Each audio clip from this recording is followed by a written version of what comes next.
Assalamualaikum warahmatullahi wabarakatuh. Perkenalkan, nama saya Gunawan Tubagus.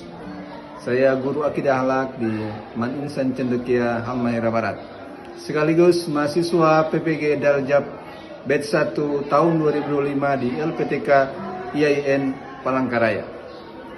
Hari ini tanggal 9 Mei 2025, saya akan melaksanakan praktik uji kinerja pada siswa kelas 10 dengan materi menundukkan nafsu ghadab atau marah. Selamat menyaksikan. Assalamualaikum warahmatullahi wabarakatuh. Waalaikumsalam warahmatullahi wabarakatuh. Gimana kabar semua? Alhamdulillah. Oke, sebelum kita mulai pembelajaran, langkah baiknya kita berdoa dulu. Untuk minta ketua kelas bisa pimpin doa. Teman-teman, kita belajar, saya tambah cerah. Baik.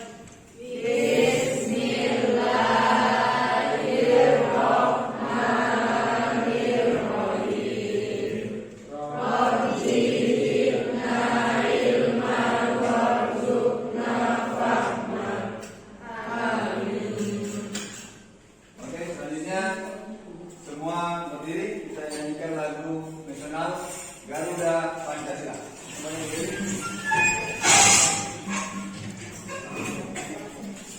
1, 2, 3.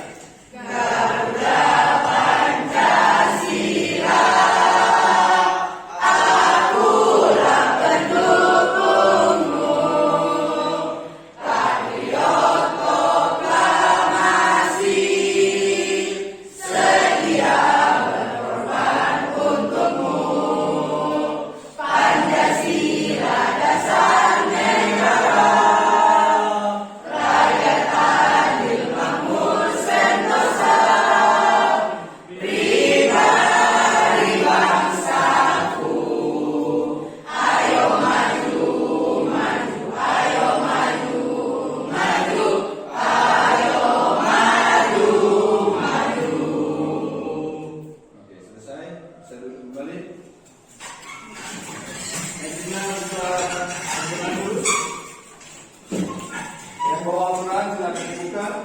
Kita awali lagi dengan membaca Al-Quran di surat Al-Anbiya. Yang tidak bawa bisa dilihat di aplikasi di laptop atau di HP.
Oke, selanjutnya Bapak akan absensi.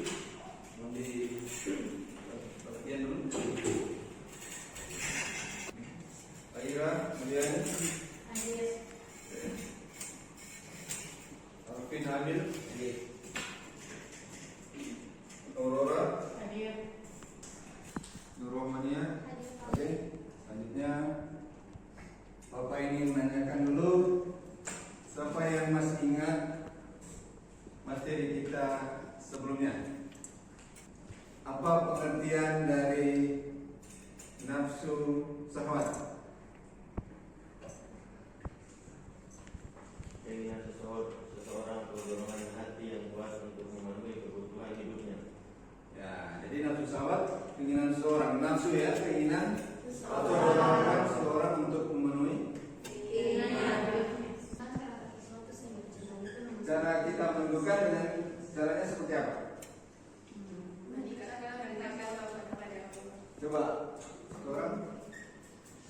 Coba yang putri. Meningkatkan takwa kepada Allah dan dengan menaati diri dengan rasa takut kepada Allah. Yang kedua dengan mujahadah. Mujahadah dan riadah. Selanjutnya kita akan masuk ke materi menundukkan nafsu Kalau yang lalu nafsu syahwat, sekarang nafsu ghadab. Jadi anak-anakku, ini merupakan salah satu materi yang penting kita pelajari, yang harus kita tahu. Karena apabila kita tidak bisa mengendalikan nafsu ini, akan berdampak bagi diri sendiri dan orang lain. Kira-kira dalam Islam boleh marah atau tidak? Dalam hal apa? Marah kepada orang baik, betul? Dalam kebaikan. Bagaimana? Marah dalam kebaikan maksudnya seperti apa?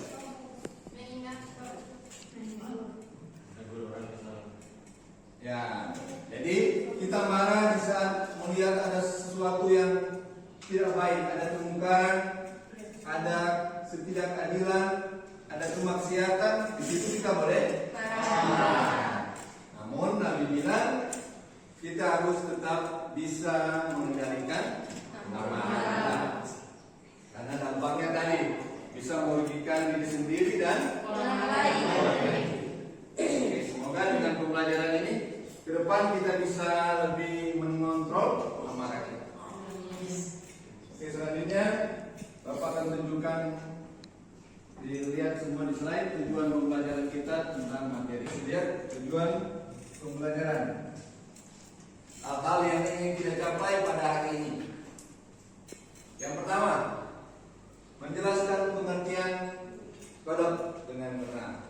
Yang kedua, mengidentifikasi dampak negatif dari sifat ini, sifat ghadab dalam kehidupan kita sehari-hari.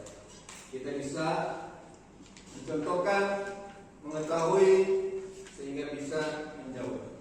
Ketiga, menjelaskan cara-cara mengendalikan. Ini cara yang mengendalikan juga perlu. Harus ada tadi riadahnya, ada belajarnya untuk bisa mengontrol amarah kita. 4, menganalisis sebuah kasus tentang sifat marah. Jadi dalam pembelajaran kita ini kita akan bisa menganalisis contoh kasusnya. Jadi Bapak di sini akan memutar satu video. Nanti kalian pahami, kalian lihat pesan moralnya bagaimana cara yang baik dalam menunjukkan marah. Pengertian dari kata ghadibah, yaghdibu ghadaban. Secara istilah di sini pengertiannya merasa tidak senang dan panas hati karena suatu peristiwa atau sebab-sebab tertentu. Bahaya jika kita marah. Yang pertama apa?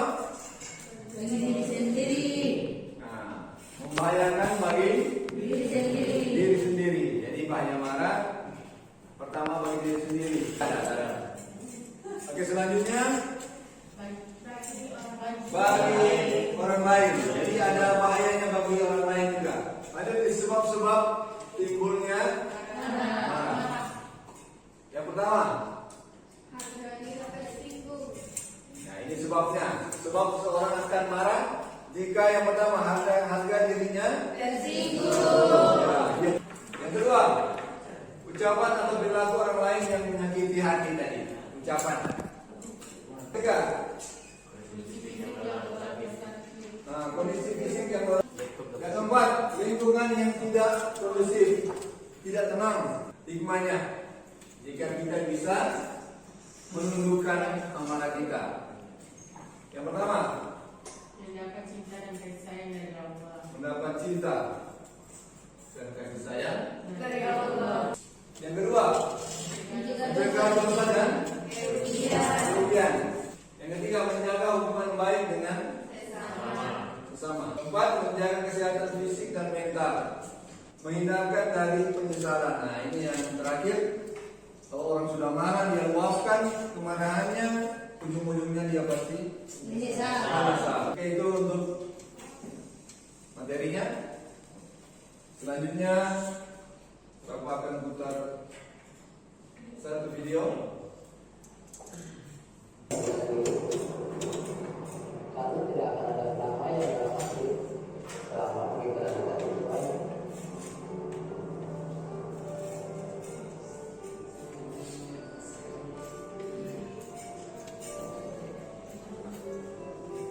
Iya, terus salah sih.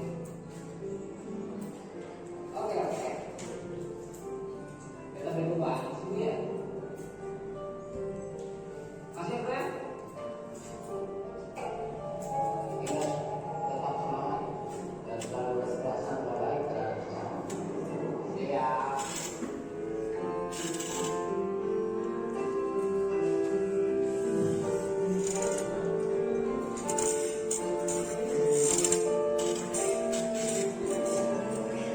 Video ini mengajarkan kita tentang apa?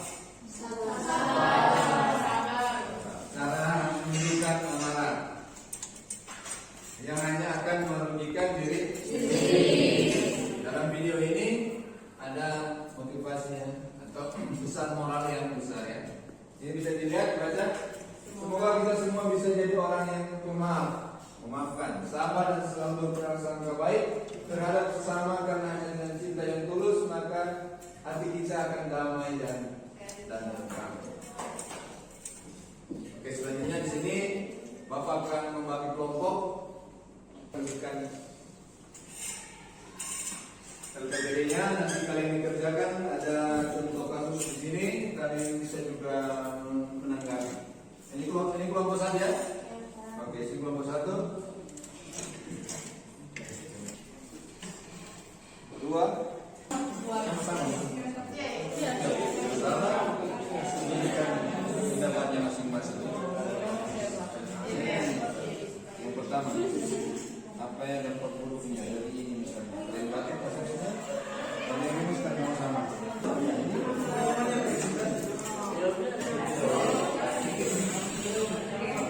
Pendapatnya itu masuk di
menyembunyikan menghadapi teman yang sedang marah. Jelaskan.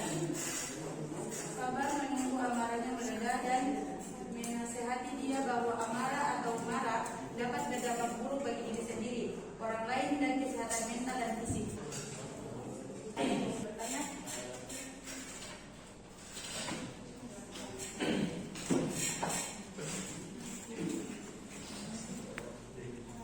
Bagaimana cara menemukan sifat kesalahan yang tidak ada? Yaitu dengan cara memperbanyak berpikir, membaca ta'awudz, beristighfar, dan memberi maaf. Ya, sekian hasil diskusi kami. Assalamualaikum.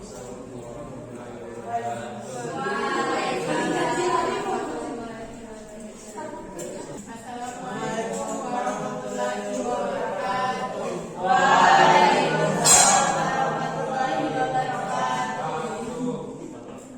Kami dari kelompok 5 akan mempresentasikan hasil kelompok kami. Jadi yang akan mempresentasikan pertama yaitu Silka. Silka silakan. Jadi yang pertama itu apa dampak buruk dari sifat gadap atau marah yang tidak terkendali seperti yang dialami Fatih. Jadi kami mempunyai dua dampak. Yang pertama, dia akan dijauhi oleh teman-temannya karena Fatih tidak bisa mengontrolkan amarahnya. Yang kedua, teman-temannya juga akan merasa pada tidak memiliki sifat sopan dan santun karena amarah yang tidak bisa dikontrol seperti Fatih berbantah dan berkata kasar. Soal kedua, menurut ajaran Islam, bagaimana cara menahan dan mengendalikan marah? Disebutkan nomor 3 cara.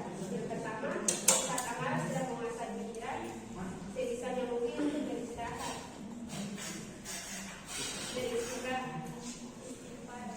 Yang kedua, jika amarah telah menguasai dirimu, sebaiknya pergi menjauh dari sumber amarah tersebut dan mengambil wudhu. Yang ketiga, harus bersabar dan berusaha. Beri aplaus dulu untuk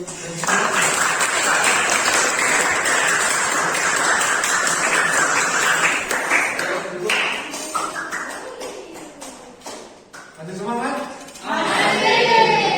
Lebih semangat bagaimana?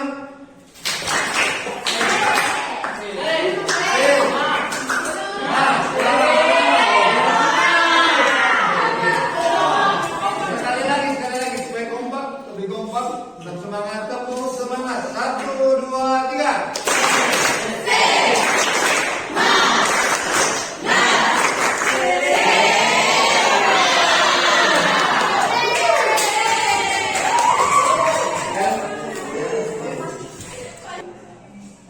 Dari tadi pembelajaran kita materi marah.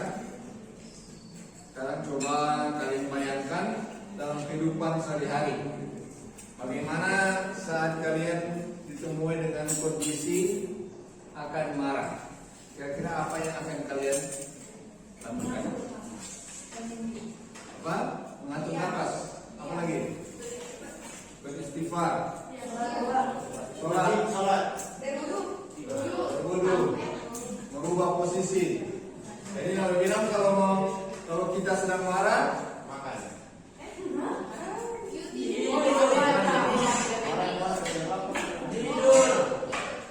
Ya, jadi kalau saat kita marah saat berdiri, kita tidur. Kalau masih marah bagaimana lagi? Kalau masih marah lagi? Ya.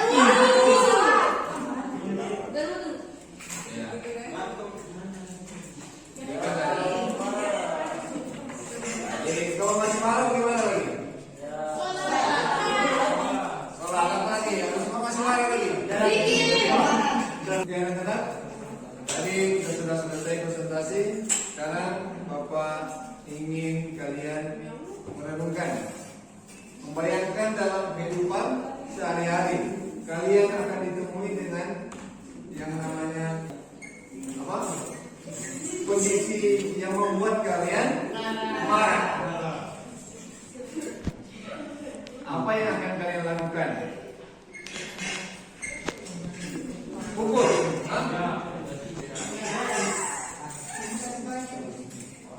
Banyak istighfar,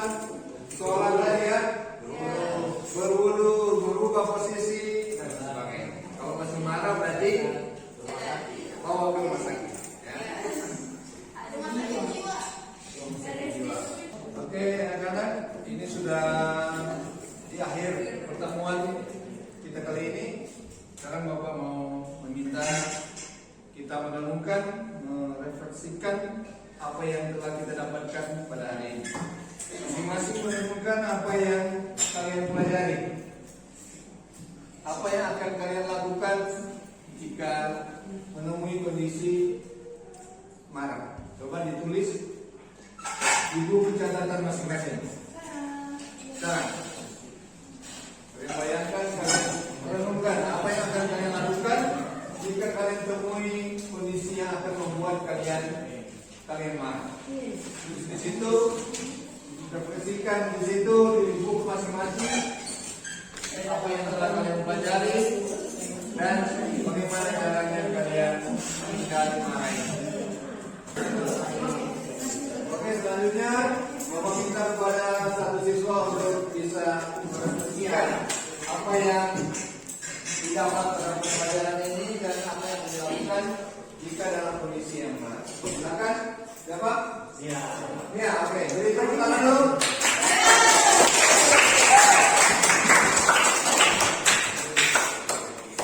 Jadi yang akan saya lakukan jika saya marah, saya akan menyampaikan yang nyaman untuk saya, bersabar dan pokoknya mengintrospeksi diri, berpikir, ta'awud, beribadah dan saya bersabar. Setelah itu baru mengontrol semuanya. Ya. Tepuk tangan dulu.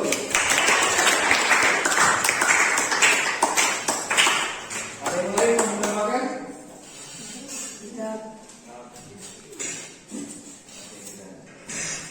Oke, sebagai kegiatan penutup, Bapak mau memberikan asesmen masing-masing menjawab soal yang ada di kertas ini. Langsung dijawab. Jangan lupa tulis nama. Ayo.